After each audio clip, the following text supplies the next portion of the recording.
El armado.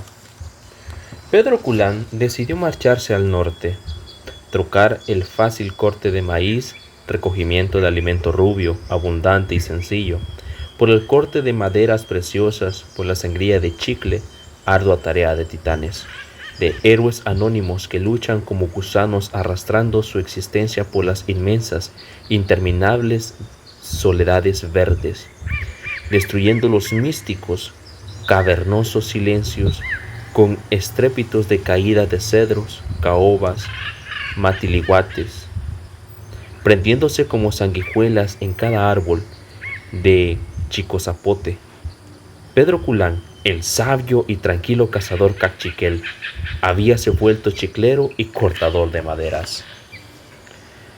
Vagó por las grandes soledades que se extienden entre el río Sarzún y las ignoradas montañas de Coxocomb durante 2 largos años, al cabo de los cuales regresó a sus amadas tierras de Bocacosta, en el sur de la República, desilusionado de tanto trabajo y tanta penalidad, pero sí con un refajo de quetzales que, andando el tiempo, se fue derritiendo en medicinas para curarse las calenturas. Muchas y largas fueron, en verdad, las horas que pasé junto al fogarón que dominaba ante la sombra del comal, en el limpísimo rancho de mi amigo indio, escuchando con avidez las historias que por su boca destilaba con corazón, de las cosas que vio en sus andanzas por las tierras del norte, de los animales y las flores y las plantas y las vidas extrañas que conoció por los crics, los suampos, las selvas húmedas.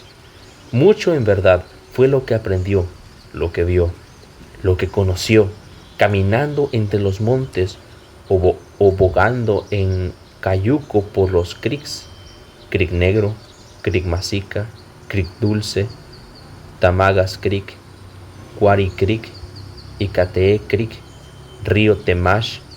¡Cuánto nombre! Aquí trato de relatar algo de lo mucho que vio, que conoció Pedro Culán, el sabio y tranquilo cazador cachiquel. Su casa, su morada, nadie sabría decirlo con precisión, con exactitud. Vivía por todas partes, caminaban mucho y dormían o se ocultaban en cualquier hoyo, cualquier lugar a propósito que encontraran. Pero parecían felices a pesar de las vidas durísimas que llevaban. Estos que vivían así, estos que no tenían hogar, morada precisa, eran Iboy, el armado, e Ixochiboy, su hembra. Lo que sí se sabe es que habitaban a lo largo de toda la costa del Sarzún y de todas las cosas, entre las selvas húmedas eternamente cubiertas de hojas, hojarasca muerta, de helechos, de espinos, de musgo y parásitas. Estas inmensas selvas eran bellísimas. Nunca penetraban los rayos del sol hasta el suelo debido a la inmensa sombría de los árboles madereros, de las palmas reales, de los voladores, de los palos giote, de los silenciosos y apacibles huiznayes, de los irayoles, de los huarumos, las ceibas y los conacastes. Por lo tanto, la vista de este bellísimo mundo ofrece un espectáculo único.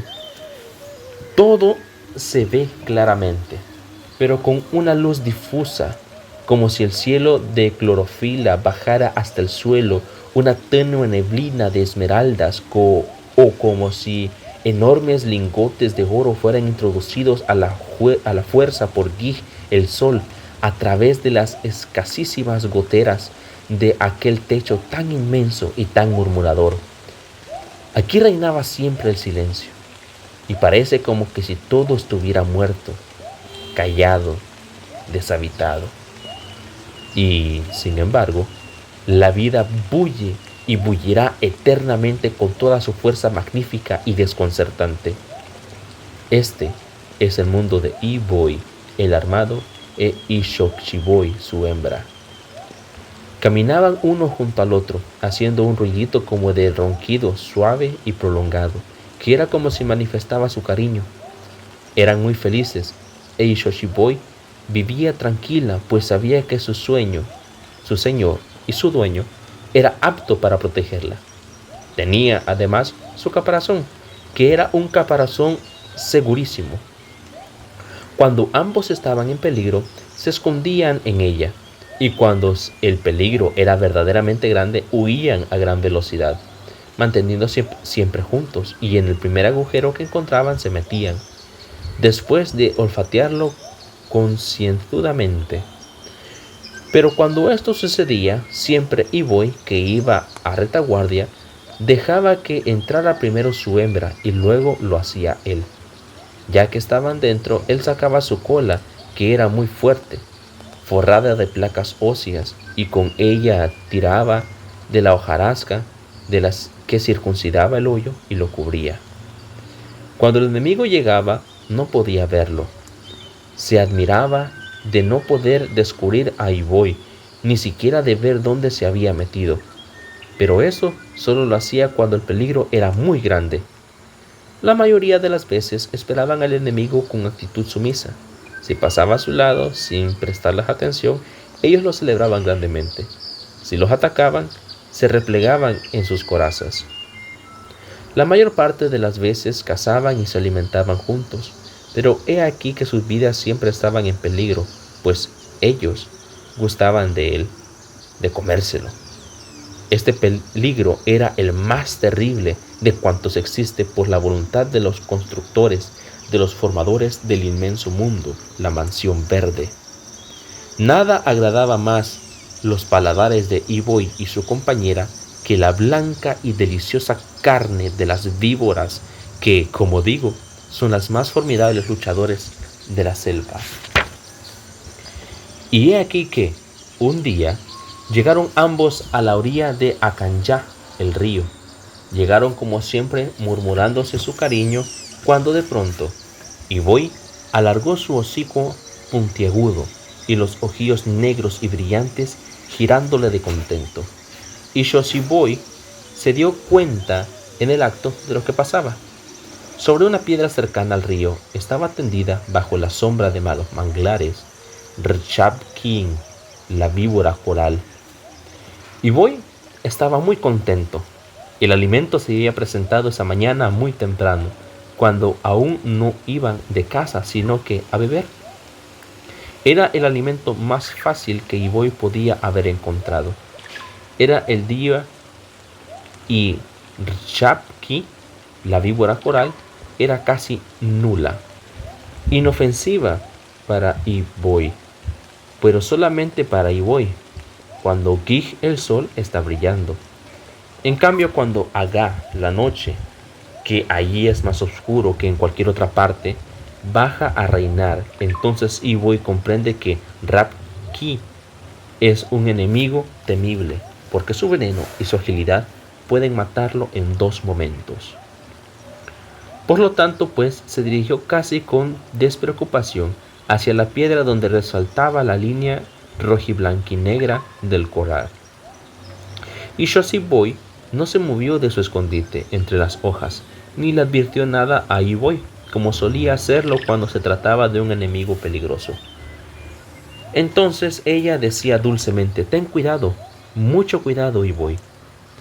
Esta vez, mientras la hembra permanecía oculta viendo moverse a su señor, éste se adelantó en silencio, deslizándose casi a rastras por entre los helechos, no porque fuera ocultándose, sino porque es así la forma como camina Iboy. Luego llegó a la piedra y, sin detenerse, trepó a ella con tranquilidad. Rchab-Ki ni se movió. Su pequeña cabeza permaneció pegada a la superficie de la piedra cuando Iboy se colocó a su lado. Sin embargo, las narices del armado olfatearon un instante, y luego lanzó la dentellada tras el cuello, muy cerca de la cabeza de la víbora. Inmediatamente la levantó en sus mandíbulas y salió disparado hacia su hembra. Cuando llegó junto a ella, Rchab-Ki ya había cambiado su pesado sueño por el otro más pesado de la muerte. Ambos comieron con deleite la sabrosa carne y sus mandíbulas trituraron el cuerpo de Reachi con todo y las espinas dorsales. Solo dejaron la cabeza. Ambos la despreciaban casi siempre porque destino les había enseñado, cuando nacieron por medio de su hermano menor, el instinto que si por casualidad al masticar la cabeza llegaban a herirse con uno de sus colmillos, morirían como si hubieran sido mordidos. Sin embargo, cuando era mucha su hambre, se la comían, pero esto sucedía muy de vez en cuando. Ya satisfechos, se fueron a la playa Legamosa y allí estuvieron un largo rato husmeando entre el fango y comiendo una que otra raíz que conocían. O a la gente de Amayo, el gusano, cuando la encontraban gorda y digna de atención. Después se dirigieron a un tronco derribado y allí, bajo él, se metieron, no sin antes cerciorarse de que estaba deshabitado. Poco rato después, ambos dormían su noche diurna. Precisamente cuando Gig, el sol, comenzaba a brillar sobre las aguas de Acanyá y cuando principaba a calentarse la espalda de Ain, el cocodrilo, y las flores de Nap abrían las dulces bocas de sus cálices para recibir el beso de los rayos del sol, llegó Agá la noche. Cuando la noche cae sobre la selva, es recibida con el mismo placer con que la aurora del día luminoso es recibida por los pájaros y los hombres. Hay, sin embargo, muchos animales que ambulan durante el día y otros descansan o duermen solo a ratos, ya durante el día o la noche. Pero en estas grandes selvas, la mayoría de los habitantes que dependen de la caza para vivir son nocturnos. Cuando comenzaron a posarse sobre las ramas para dormir las bandadas de Kuch, el sopilote, la bandada de Kakix, el guacamayo, la bandada de Tiuj, el quebrantahuesos, semejaron hojas que venían a caer sobre los árboles desde los cuatro ángulos del cielo, unas ascendidas, otras obscuras, otras tornasoles. Cuando esas hermosas hojas vivientes se posaron sobre las ramas de los árboles para dormir, de esas mismas ramas fueron saliendo otras grandes hojas secas por los aires y en todas direcciones. Estas hojas apagadas eran las bandadas de Tucuruy, el búho, las bandadas de Pujuy, el tapacaminos. Entonces despertaron Iboy e Ishoshiboy. Ella salió primero a ver el mundo esplendoroso de la noche. Sus ojos veían mejor que de día. Salió pues muy contenta e inmediatamente la siguió Iboy, el hermoso macho. ¿Qué aventuras les despertaba destino en esa noche? Fueran cual fueran, ellos salieron inmediatamente en busca de ellas. Comenzaron a caminar entre el guamilar de los altos chiribiscos y el suelo se mantenía siempre húmedo y cenagoso. Pasaron cerca de un camalotal donde oyeron el ronco soplido de Huyubalak, el coche de monte, que comía con su familia. Inmediatamente desviaron ellos su rumbo, porque siempre es peligroso ponerse al alcance de sus temibles pezuñas. Y Shoshiboy descubrió un lugar donde Okosh el hongo habitaba en profusión. Ahora bien, tanto ella como Iboy les encantaba comerse, saborear a Okosh el hongo. Comenzaron pues a devorar y pronto habían saciado su hambre. Sin embargo, siguieron caminando despacio, viendo y husmeando, y sobre todo olfateando el aire con precaución, para así cumplir con la ley universal de la selva. La respiración está en la nariz. De pronto, oyeron un ruido cercano y un bulto se puso frente a ellos. Este bulto era Chitok, el puercoespín. De entre todos los habitantes de la montaña, aquel era uno de los pocos amigos que tenía Iboy y su hembra. Se vieron largo rato, roncando de amistad. ¿Por qué eran amigos? Solo destino sabría decirlo. Tal vez sería porque ni Iboy ni el armado puede hacer daño a Chitok, el puercoespín, ni Chitok puede hacerle daño a Iboy. ¿Dónde podría Chitok enterrar sus púas enconosas en esa fortísima coraza? ¿Dónde podría Iboy hacer daño a Chitok? O tal vez la amistad se debía a que ambos gustaban de comer la carne de víbora, porque Chitok, el puercoespín, es el más formidable luchador y vencedor de serpientes de todo el mundo, de la Mansión Verde. Bajo un grupo de quequesques se detuvieron los tres en conciliábulo. Iboy e Shiboy estiraron sus cabezas hasta que salieron completamente de la armadura, mostrando así su cuello, cosa que ellos no hacían sino ante un amigo, porque descubría una de las pocas partes vulnerables de su cuerpo. En correspondencia, Chitok bajó sus púas hacia atrás, quedando estas tendidas sobre su espalda, como si se hubiera peinado. ¿Cómo va?, dijo Chitok. ¿Cómo va?, dijo Iboy e hizo Shiboy. ¿Has comido?, le fue preguntado a Chitok. Aún no. Caminaba por la orilla de Acanyá y vi a Canti, el tamaguás, que se hallaba bañando su cuerpo a lo largo del agua. En verdad muy apetitoso estaba Canti el tamagás. Fuime acercando con cuidado y esperé largo rato a que se dirigiera a tierra. Muchos fueron los momentos que esperé y por fin Canti se acercó. Pero ya me había sentido. Disimuló su cuerpo detrás de una piedra y de pronto lo tuve muy cerca de mi hocico. Si no estoy tan listo, me pesca su dentellada en la nariz. Y cuando Chitok hubo dicho esto, sacudió la cabeza y sopló violentamente. ¿Lo mataste?, le preguntó a Chitok. No, inmediatamente se escurrió sobre el agua y cuando ya estaba yo repuesto del susto, lo vi que nadaba despacio, muy alejado de mi ser. Pero me vengaré, me vengaré. Diciendo esto, Chitok abrió sus púas en abanico, el abanico más temible del mundo verde, y con ronquido sordo y continuo se fue en busca de otra presa. Inmediatamente partieron los armados por su lado. No comentaron nada porque en la Mansión Verde de nada se comenta. Todo se olvida tan pronto como ha sucedido, menos lo que se experimenta por el propio pellejo.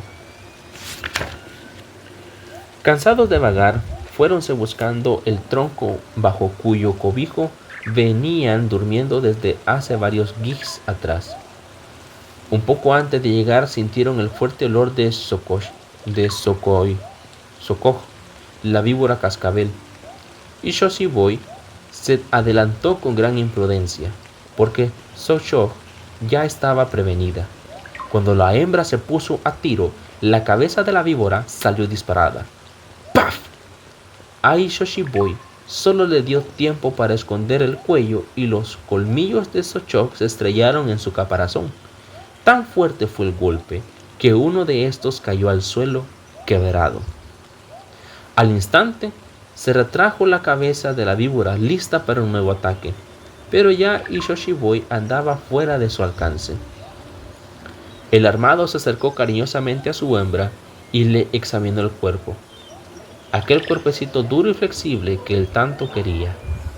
Ella se dejó acariciar quejándose de algo que no le dolía. Iboy vio en él dos rayones humedecidos de veneno. Nada, y Shoshiboy se había salvado por un estrechísimo margen. Pero Iboy estaba enfadado y más furiosa estaba aún Sokoh con la pérdida de su colmillo. No cesaba en el tableteo, en el de sus cascabeles. Se adelantó Iboy, dispuesto a la batalla. Pero antes de salir al claro donde lo aguardaba su enemiga, algo lo detuvo y lo dejó quieto como piedra. Y Shoshiboy se acercó. ¿Qué pasa?, preguntó.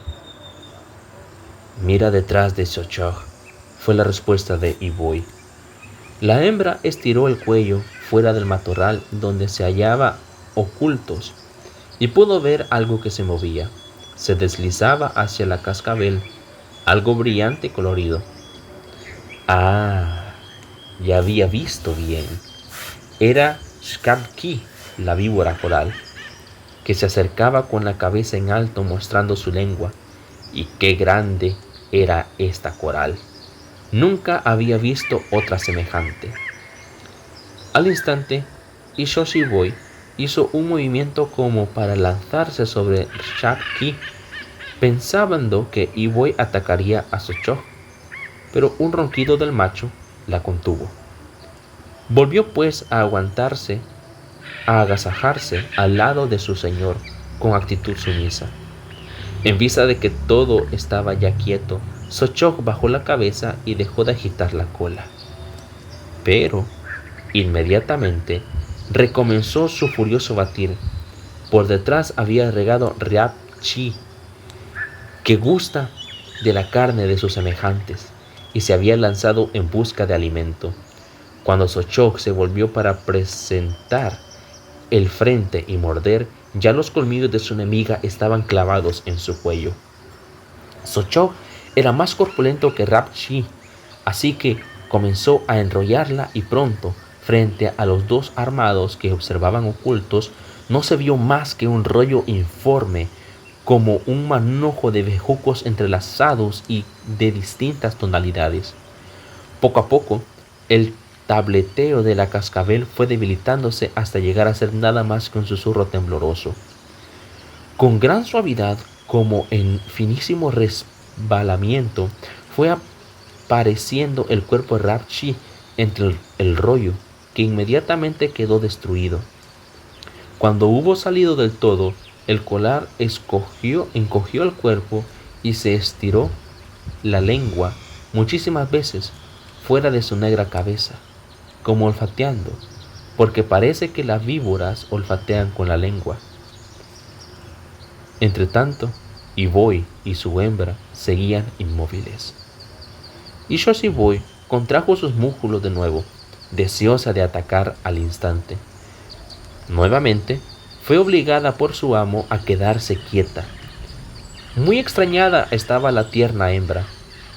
¿Por qué sería que su amado Iboy no atacaba de inmediato y así tendría doble pintada? Verdad es que aquel veneno de Ryab-chi es muy digno de cuidado, tan de cuidado que había dado muerte en poquísimos instantes a la terrible Sochog. Pero ella no podía ni siquiera pensar en que su amado Iboy sintiera miedo. ¿Cómo iba a tenerlo él, que había matado a cientos de Sochog, a muchísimos Khanty de 4 o 5 familias distintas, a más de un miembro de la gente de Ryab-chi? Pero, ¿por qué no presentaban batalla? Mientras esto pensaba, volvió a observar a Ryab-chi, la vencedora. Habíase acercado a la parte trasera de Sochog y después de mucho proyectar su lengua hacia el frente, comenzaba a tragar la cola.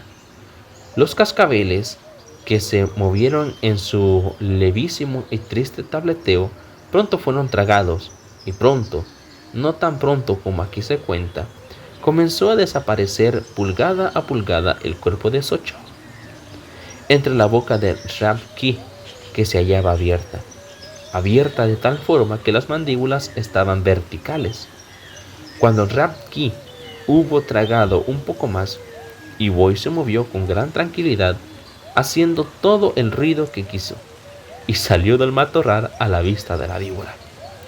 Detrás lo siguió Ishoshiboy, con el cuello encogido, lista para la batalla. Qué ingenua era Ishoshiboy. El armado se acercó lentamente a Ryab-chi, cuyos ojos, saliéndose de las órbitas, se dio cuenta de quién había aparecido repentinamente frente a ella y comenzó a tirar de su cuerpo hacia atrás para liberarse, para vomitar lo que se había tragado, para presentar batalla. Imposible. Sus dientes traseros que le sirven para sujetar la presa están dispuestos hacia adentro y no hicieron sino clavarse en lo que se había tragado, que era ya demasiado para poder devolverlo. En verdad fue una agonía terrible para Rabki, la vencedora. Y Boy la observaba y veía impávido aquellos ojillos brillantes y perversos que la miraban con expresión indescifrable. Pero en la selva, en el inmenso mundo verde, la crueldad no existe entre los habitantes. Por lo tanto, la boca de Boy se abrió y se cerró tras el cuello de Rabki, cuyos ojos se apagaron al momento. Entonces Iboy volvió la vista hacia su compañera.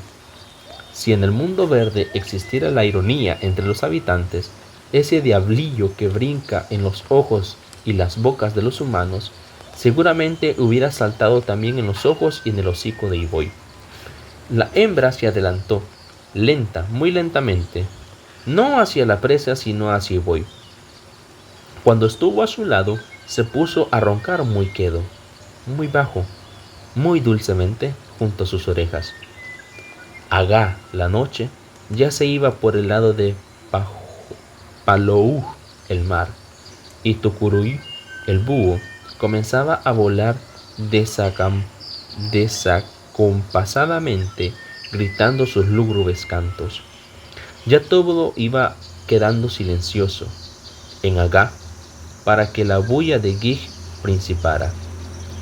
Iboy y su hembra, con las poderosas barretas y palas de sus garras, esas garras que les fueron dadas precisamente para cavar, habían abierto en 2 momentos un hoyo profundo en la tierra del tronco, bajo el cual dormían, y habían arrastrado a su fondo los cuerpos de las víboras repletos de blanca y exquisita carne.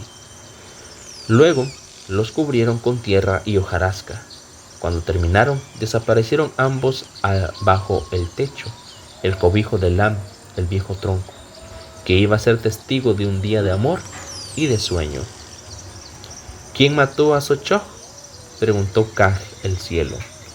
Rabki, le respondió desde abajo Chumul, la estrella. ¿Y quién mató a Rabchi?, volvió a preguntar Kaj, el cielo. Iboy, el armado fue, dijo de nuevo la estrella.